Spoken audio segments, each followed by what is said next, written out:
Hi everyone, I'm Katherine with foodsaveme.com online nutrition and cooking classes.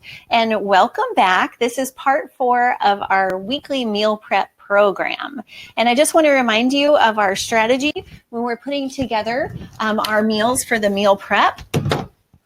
I kind of follow these 7 basics. So I like to make sure that I have a cooked grain, a cooked vegetable, and then also a raw green or salad. And then we'll have a main dish, a breakfast, and a bean dish. So today we're making some delicious stuff. I'm going to make one of my favorite comfort food recipes for you. It's called brown rice and toasted pecans. We're also going to have a sweet potato oatmeal, a veggie and bean enchilada pie, a black bean Mexican salad. Our cooked green is going to be stewed kale and tomatoes.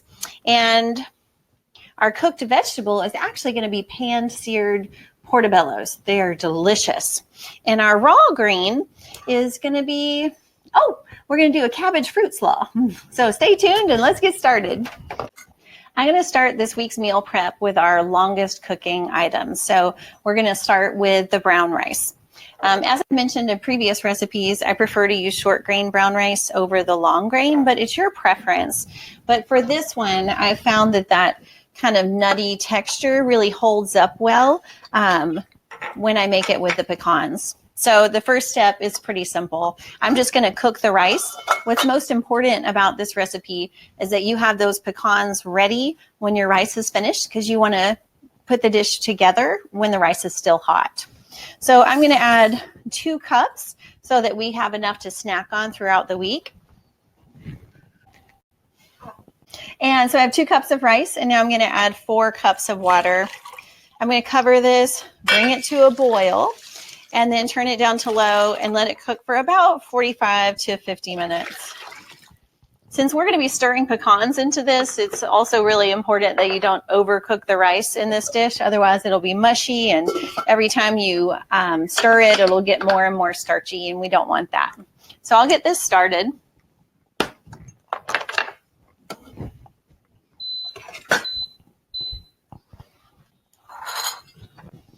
And for our next dish, I'm going to make sweet potato oatmeal.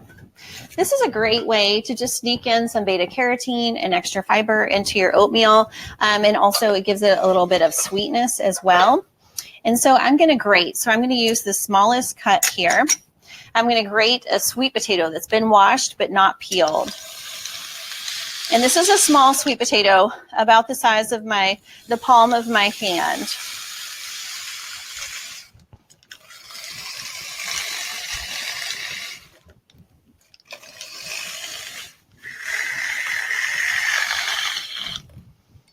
All right. So it looks like a lot, but it's going to cook down for sure. Next, I have 2 cups of our steel cut oats. So I'm going to put those on top, and then about 4 cups of water. And as this cooks, the sweet potato is going to get just nice and soft and kind of mix in with the texture of the oats. Same process as the rice. I'm going to bring this to a low boil, cover it, and then turn it down to low. And this will cook. So these are regular steel cut oats. They're not quick cooking. So this will take about 30 minutes. If you're using the quick cooking oats, it'll only take 10 minutes. But when I'm using this raw sweet potato like this and I really want it to cook down, I like to use the regular oats, steel cut oats, instead of the quick cooking. So I've got a longer time. As an option, you can add some pecans. So I'm going to take about 2 tablespoons of pecans and just break these in my hands. As I'm adding them, I like to have the crunch in there, or you can wait and add them when you serve it. Either way, it's delicious. Pecans are a great source of vitamin E. So if you get a chance to listen to the Alzheimer's class, we talk about why that's so important for brain health. They are high in fat though. So if you need to set these aside, for yourself, then you don't have to add these, and it's still really delicious oatmeal.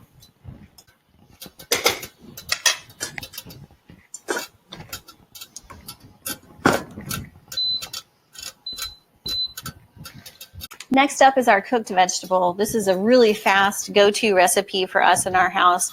It's called pan-seared portobellos. So portobello mushrooms are large. These are the caps, and the stems have been cut even with the cap. This recipe comes from the Cancer Survivor's Guide by Dr. Neil Barnard. And this is a great resource cookbook for us. And I just love this recipe so much that I wanted to share it with you. And it's really simple to make, and you can adjust this sauce to however you like it. But I'm just going to grab a little bowl, and you need 2 tablespoons of water, or you can use red wine as the recipe calls for. So I'm just going to use water today. 2 tablespoons of reduced sodium soy sauce, and then 1 tablespoon of balsamic vinegar, and half a teaspoon of dried oregano. In case you hear that clicking in the background, you wonder what it is. That's the clicking on the lids of my cookware. It's just telling me that I need to turn the heat down so I don't overcook the food. Okay, so you'll hear it on and off sporadically throughout the class. Okay, so we've got soy sauce, water, balsamic vinegar, and some dried oregano in here. And I do want to add a little bit of garlic. So I'm going to add about 2 cloves worth of garlic. But as a variation, I love to add fresh ginger in here too. I think that goes really nicely with the portobellos. So for now, I just use garlic, and you can make a note of whichever you prefer. Okay. So pretty simple. That's a lot of garlic. Maybe that's 3 cloves. So I'm going to stir this together. And then for your pan that you choose for this, you want something wide. So I'm going to choose a 12-inch pan, so I've got good surface area there. And just place my portobellos in it. I do them upside down so that the caps are at the base of the pan. And then I just drizzle the sauce over, and inevitably some gets on the bottom of the pan as well. And you know, mushrooms release a lot of moisture when they're cooking, so it's never been an issue, the sticking. I'm going to drizzle this. And this is just a delicious veggie to use so many different ways when you cook it like this. This is one of those staples like baked tofu that you can use, you know, that you can make that base and then use throughout the week in different ways, like tacos and salads and all sorts of things. All right. So these are pretty thick mushrooms. I'm going to cover them and cook it over medium heat for about 3 to 5 minutes. And then you can flip them if you like and cook for a few more minutes until they're as tender as you want.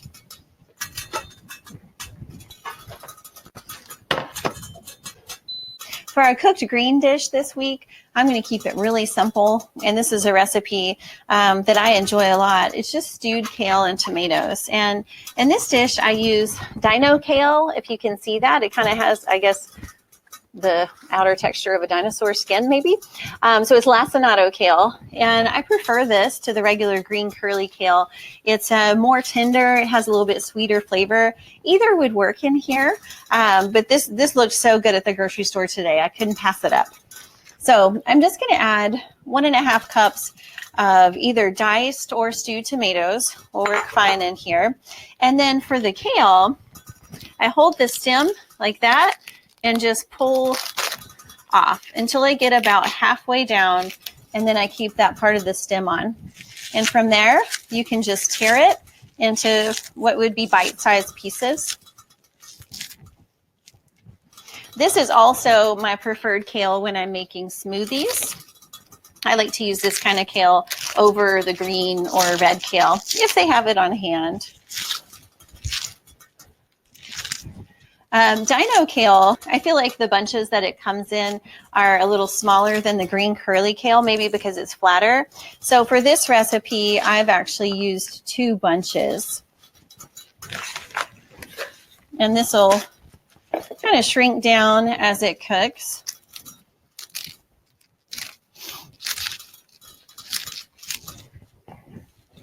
So to cook it, we'll cover it I'm going to cook this over medium for about 3 minutes and then lower the heat, turn it down to low, and cook it for another 3 minutes until that kale is tender, and that's it. So next is our raw green or salad category, and I want to make for you a cabbage and fruit slaw. So I'm going to cut up some green cabbage first, and I use 1/4 of the head of the green cabbage.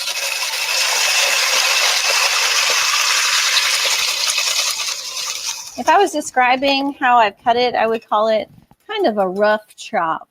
So not long, thin strips, but kind of a chunky dice, I guess, if you will. And then 1/4 of a head, an 1/8 of a head of red cabbage. It'll be nice and give it color, a little bit different flavor. I find sometimes I feel challenged with kids trying to get them to eat cabbage, and so this is one way I've been able to have good luck with them eating cabbage. They enjoy this salad. Next, I'm going to cut up a green apple. I prefer green in this one because it gives it a little bit of tartness, which is good. That'll go nicely with the vinegar and the dressing.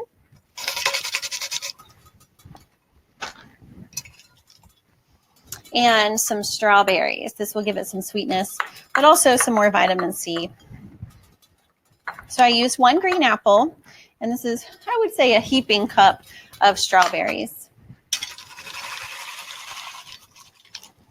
So we've got a little bit of fruit, a little bit of veggie.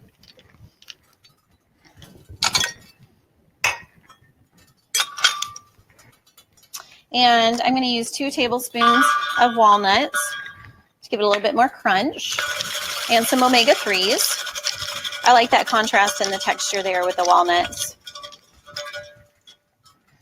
And then finally, a little bit of the dressing. So lots of options that you can use here. You can use vinegar and orange juice if you want, or vinegar and agave nectar. I'm actually going to put a little bit of fat-free vegan mayonnaise on here.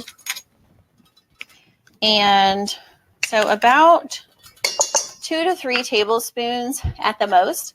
And then I'm going to use 1 tablespoon of vinegar and 2 tablespoons of agave nectar.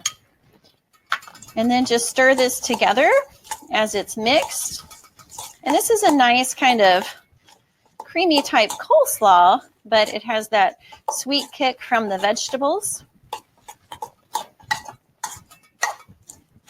And it keeps well in the refrigerator throughout the week. Also, the strawberries make it turn pink a little bit, which goes nicely with our purple cabbage. A great addition to this creamy cabbage fruit slaw is a tablespoon of poppy seeds. That would be good too. I want to show you our kale.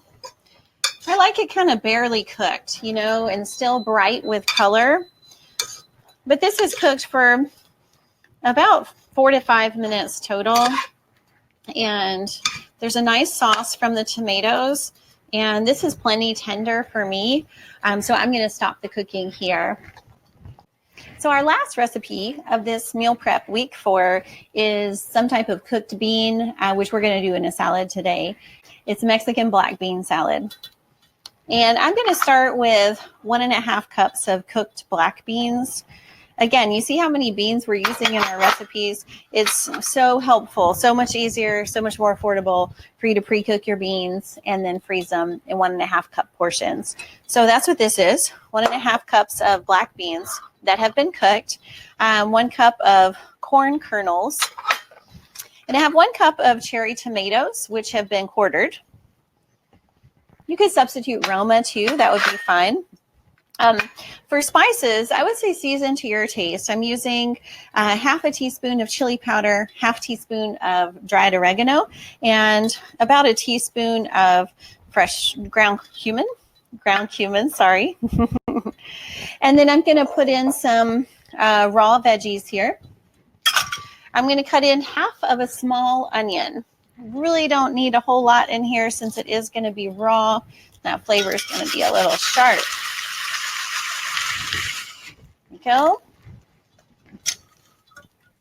Okay. Next, I have some yellow bell pepper. Any color is good. I would prefer yellow, orange, or red in here, but you could use green if you'd rather. I'm just cutting this pretty small.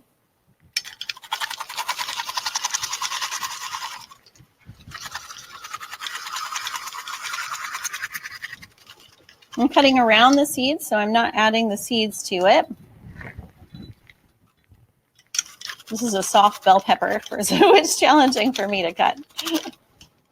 I'm just going to stop there. Okay, and then a little bit of fresh poblano pepper. If you really want it to be spicy, you could use jalapeno pepper, but I feel like that kind of overpowers it. So I'm just going to use about a tablespoon or so, maybe 2 tablespoons of fresh poblano pepper to give it a little bit more of that nice flavor. And pretty green too. Last, I'm going to use the juice from half of a lime.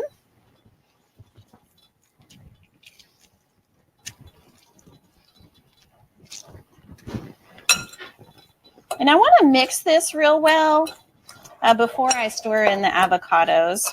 And this, if you're ever wondering, you know, oh, what can I do with an overripe avocado? This is the perfect dish for you. There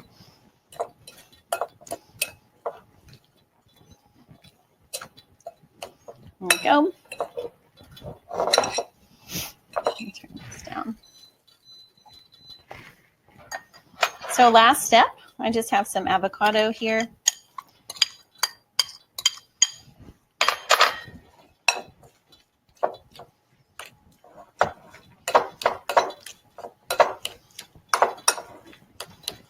For some variations, you could add some raw garlic or some fresh chopped cilantro.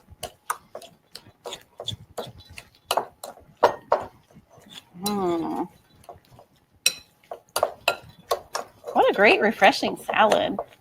We've got 2 really good salads this week. Okay. Be sure you don't skip that lime juice. It'll keep your avocado from getting brown. If you don't have lime on hand, then just a squeeze of lemon would work too. So here's our black bean dip. It's really nice and colorful.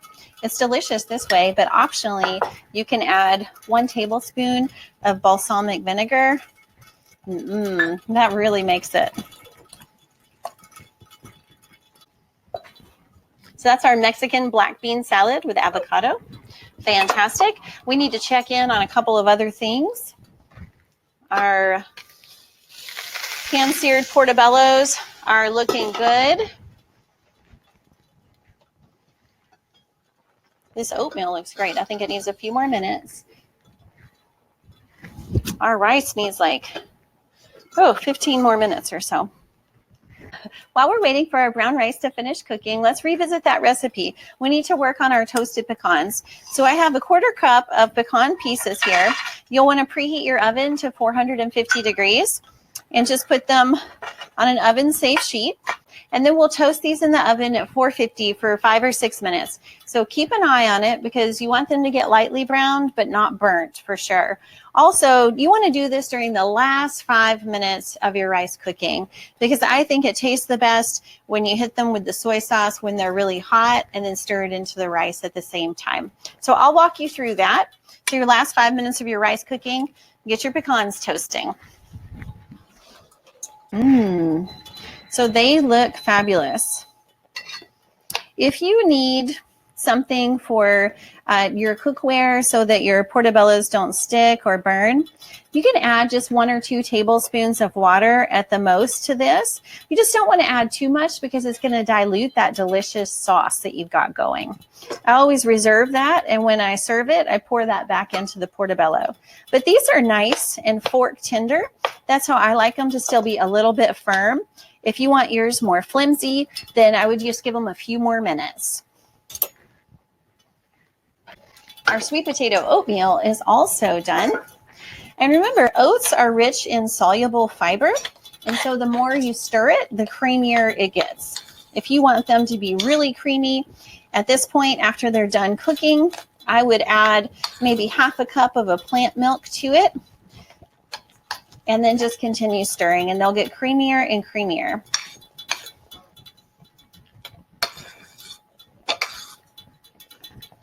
All right, our pecans are nice and toasted, but not burned. So this is a really important step in the process. While they're hot, you just drizzle 1 to 2 tablespoons of soy sauce or tamari on them and stir them around. You should be able to hear it just sizzling. If you do this when the pecans are hot, it just permeates the meat of the pecan and just gives it such a nice texture and so much more flavor. My rice will be done in just a minute, and then I'll stir this in and show you guys the finished product. Our brown rice is done cooking. So while it's still hot, I'm going to pour it into the bowl.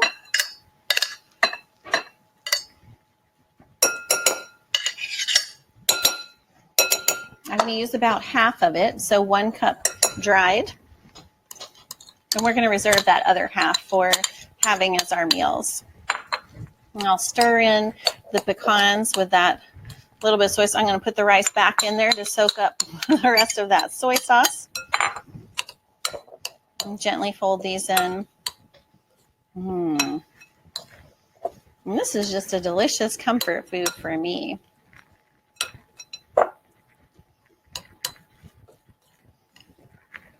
And I will often start my day with a high starch grain like this. So this is our brown rice and pecans. Let's see everything else. We've got some more brown rice to eat from throughout the week. I like this dish fresh the best. And so if you want to use the rest of your rice later in the week, I would heat your pecans and stir it in then.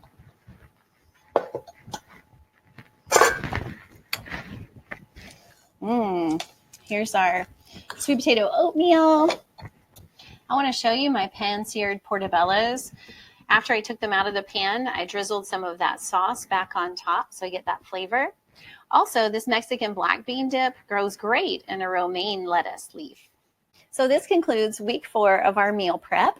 We've made stewed tomatoes and kale, a sweet potato oatmeal, a really delicious creamy coleslaw with fruit, brown rice and pecans, and regular brown rice. We've also got a great Mexican black bean salad, some pan-seared portobellos, and an enchilada pie that I think my family already took and has eaten. So we'll have to imagine it here. So I hope you'll join us for future meal preps and for more classes on foodsaveme.com. We've got classes on Alzheimer's prevention, heart disease prevention and reversal, cancer-free kitchen if you're looking to lower your risk of cancer with food choices in the kitchen. We also have a food addiction 911 class where we tackle cravings together, and much, much more to come. People always ask me, Katherine, what is that thing you're using to cut everything with? I literally cut everything with this. This is my Salad Master food processor, and I travel with it. I love it so much. If we're going out of town, I bring the food processor with me because I love to use it, but also it gets my kids involved in the cooking. This is not something we sell, but it is something you can earn for free. So I want to share that program with you in just a minute. The food processor, it comes with 5 cones, and they all cut a variety of different ways, but pretty much any fruit or vegetable, even tomatoes, bell peppers, all that. I do walnuts and pecans in mine. So anything you want, you can cut on the Salad Master machine. These are dishwasher safe, also come with a lifetime warranty. Now, if you're not familiar with Salad Master, it's a line of healthy cookware, and it's actually the only cookware that I trust to cook food for my family. So if we're traveling somewhere and they don't have Salad Master cookware, we bring our own pan with us because this is what I'm most comfortable eating food from for our family. I believe it is the highest quality, most advanced and cleanest cooking system on the market. Salad Master is backed by a limited lifetime warranty, proven performance, and actual nutrition studies that show that food cooked in Salad Master retains many more nutrients than food cooked in traditional methods. Salad Master is not sold in stores. We do in-home cooking demonstrations. I hope you'll sign up for a dinner demonstration so I can cook for you. If you're in the state of Texas, I'll come to your home, or you're welcome to come to our office in Southlake. And if you're outside of that area, then we can do a virtual demonstration through Zoom or another app of your choice. It's fun, it's informative. You know, in our nutrition classes, we talk about nutrients, about vitamins and minerals that you need. But on the Salad Master dinner demonstration, the reason it's so important is because I'm going to teach you about enemies to nutrition. Things that you might be doing, things that I did before I knew better that were actually killing these precious nutrients, either cooking them too hot of heat or doing things to dissolve the nutrients out, things that are working against our health and healing. And so that's what we talk about on the dinner demonstration. I also show you how to cook really fast, which is nice, but I think the most important part of the demonstration is the cookware test. And that's where we test the different types of cooking surfaces. And I will teach you how to do that so that you can actually taste if there's any chemical reaction coming from your pans when you heat them. You can taste that because your food is only as healthy as the surface that it's cooked in. And so this is what we talk about on the dinner demonstration. It's completely free, and you can sign up for the dinner demo on foodsaveme.com. I hope I get the opportunity to take this a step further with you so that you can learn about cooking surface, cooking techniques to protect all of these great nutrients.